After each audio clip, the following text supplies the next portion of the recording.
Hilarious. Trump just got off Air Force One and holds up a huge sign by Al Waisman for freedomdaily.com. One constant in the moaning and whining we hear from both critics and supporters of President Donald Trump is that he should stop twitting or tweeting. But luckily for us, and unlucky for the mainstream fake news media, the majority of his supporters don't agree.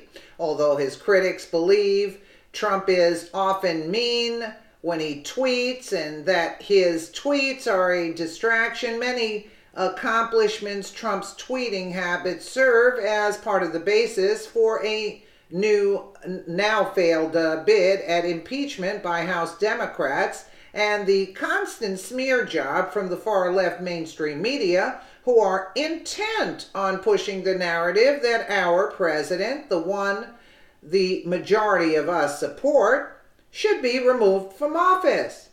Here's Evan McMurray. President Trump holds up a keep on tweeting sign after landing at Palm Beach for the holiday weekend.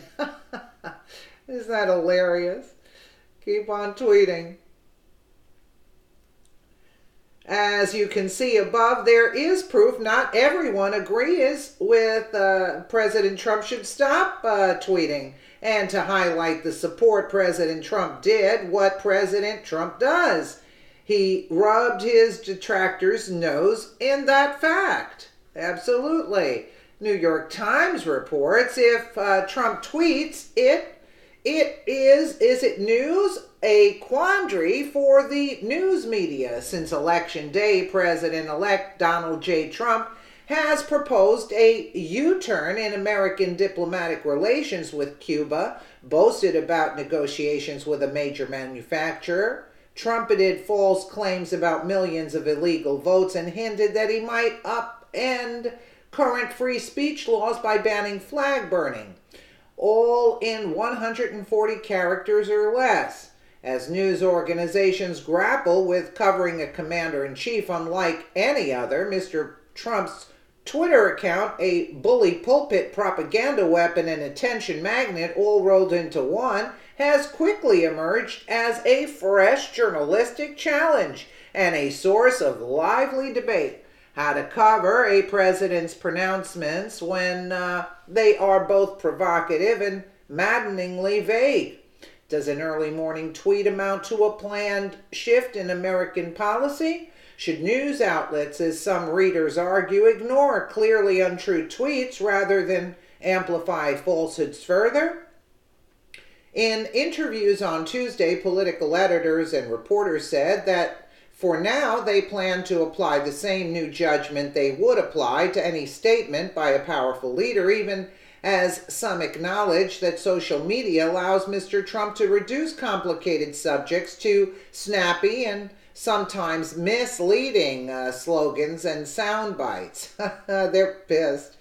Reporting complex policy issues out of tweets, I would say that's not ideal, said Carrie Budoff Brown, the newly installed editor of Politico, adding, we have to treat it as one piece of a bigger reporting puzzle that we have to put together. But fundamentally, she said, the thoughts of a president-elect are inherently newsworthy, as long as journalists also provide readers with the right context, like whether a proposal is feasible or legal or correct, a baseless claim.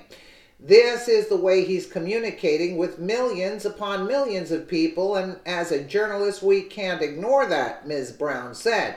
Some readers disagree. On social media, there have been calls for news outlets to boycott covering Mr. Trump's tweets entirely. Critics say that any coverage elevates unsubstantiated assertions and murky policy suggestions. Media would be wise to stop hyper coverage of Trump's tweets.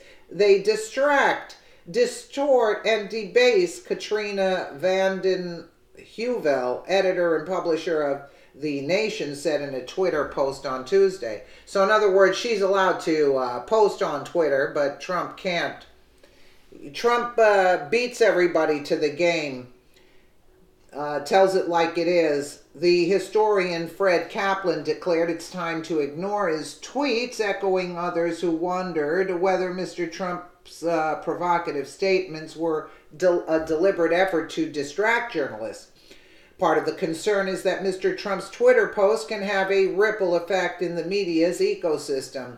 Producers of morning shows and newspaper assignment editors wake up to head-turning statements from the future leader of the free world. Those remarks sometimes dominate coverage for hours. Even if journalists insert caveats or clearly label a statement as false, the remarks still reach a large audience.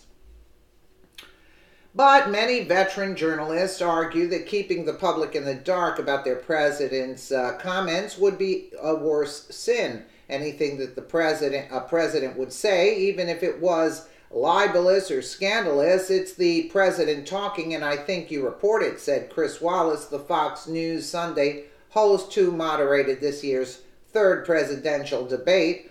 Under any definition, it's news, whether it's sensible or not, factual or not, productive or not. Mr. Wallace recalled that as a reporter in Washington, he reported one-liners from President Ronald Reagan as he boarded a helicopter to Camp David. As far as I'm concerned, this is like Donald Trump making a statement on the way to the helicopter, Mr. Wallace said of the president-elect's tweets.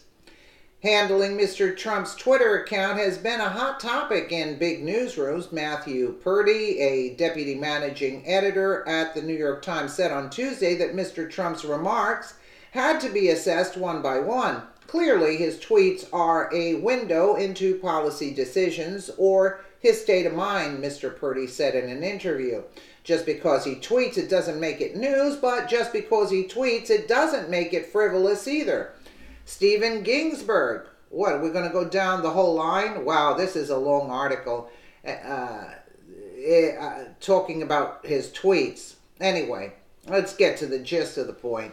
What the mainstream media and the DNC swamp don't seem to be able to understand is that this is why we elected President Trump. He doesn't put up with lies and BS from the mainstream media, nor his opponents. He isn't going to choke under the circumstances which caused Mitt Romney to choke during the second presidential debate, where former CNN anchor Candy Crowley conspired with then-President Barack Hussein Obama to lie to the viewers about the truth about the Benghazi attack. Nor would he ever lie down and take it as former President George W. Bush did, when the media would rip him a new one day in and day out. Only time that swamp creature ever fought back was when he saw President Trump was rendering people like him irrelevant by cleaning up the cesspool that is the Republican Party.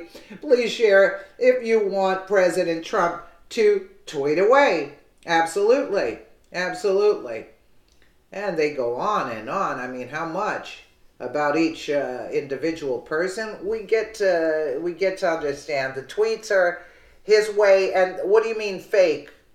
Anything Trump does, he tells it like it is before the mainstream media can smear whatever is going on into their narrative. You know what I'm saying?